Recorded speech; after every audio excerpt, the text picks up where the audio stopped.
అప్సర తన తల్లితో కలిసి ఉండగా ఆమె తండ్రి కాశీలో ఉండేవారు. సాయికృష్ణ పనిచేసే గుడి పక్క ఇంట్లో అప్సర ఉండేది.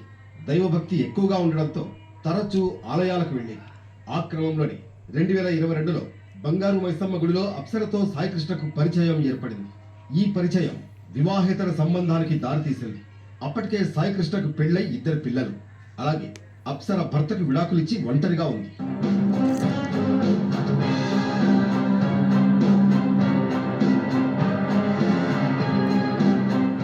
చెన్నైకి చెందిన అప్సర కుటుంబం సినిమా అవకాశాల కోసం హైదరాబాద్కు వలస వచ్చి మించాడు. ఆమెకు మాయమాటలు చెప్పి బుట్టలో వేసుకున్నాడు. అక్కాయ్ అంటూ అప్సర తల్లితో చుట్టరకం కలిపాడు. అప్సర కూడా సాయి కృష్ణను ఇష్టపడింది. అతడి పై మెరుగులు చూసి బోల్తా పడింది. ఇతడు చేసే హడావుడు చూసి తన కోసం తపిస్తున్నాడని భ్రమించింది.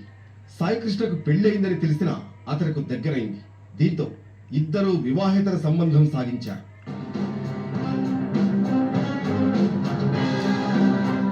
రెగ్యులర్ గా అప్సర ఇంటికి వెళ్లేవాడు సాయికృష్ణ. అర్ధరాత్రి వరకు వారి ఇంట్లోనే గడిపేవాడు. ఒక్కోసారి రాత్రి 12 తర్వాత కూడా ఇద్దరు బైక్ మీద బయటికి వెళ్లేవాడు. శంషాబాద్ లో తాను నిర్వహించే గోశాలకు తరచూ ఆమెను తీసుకువెళ్తూ ఉండేవాడు సాయి. సినిమాల్లో అవకాశం ఇప్పిస్తానంటూ తరచూ ఆమెను కలిసే వంకతో ఆమెతో క్లోజ్ అయ్యాడు. ఆ క్రమంలో అప్సర గర్భం దాల్చింది. ఆమెను తీసుకువెళ్లి అబార్షన్ చేయించాడు సాయికృష్ణ. ఇలా జరుగుతుండగానే తనను పెళ్లి చేసుకోవాలంటూ అప్సర ఒత్తిడి చేయడం మొదలుపెట్టింది. తనకు పెళ్లి 2 పిల్లలు కూడా ఉన్నట్లు వెంకటసాయి చెప్పుకొచ్చాడు. అయినా అప్సర వినలేదు. తనను పెళ్లి చేసుకోవాల్సిందే అని పట్టుపట్టింది. దీంతో ఆమె అడ్డు తొలగించుకోవాలని నిర్ణయించుకు పంతులు.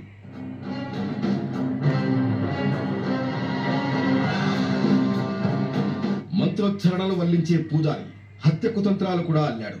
ఎప్పుడు ఎలా ఎక్కడ చంపాలి, శవాన్ని ఎక్కడ వేయాలి, ఆ తర్వాత తనకేమాత్రం సంబంధం లేదని అందరూ నమ్మేందుకు క్లైమాక్స్ ప్లాన్ అన్నీ రెడీ చేసుకున్నాడు.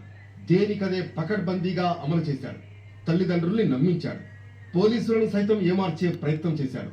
నిత్యం పూజలు హోమాలతో బిజీగా ఉండే పూజారిలో ఇంత భయంకరమైన క్రిమినల్ ఐడియాలను చూసి పోలీసులు షాక్ అయ్యారు. వీర లెవెల్లో నటించిన సాయికృష్ణ అసలు కథ తెలిసి వీధిలో ఉండే జనం విస్తుపోయారు. అతని మర్డర్ ప్లాన్ తెలిసి జనాలు ఇదంతా నిజమేనా, ఇతడే ఇదంతా చేశాడా, మేకవన్నె పులిలా నటించాడంటూ ఆశ్చర్యపోయారు.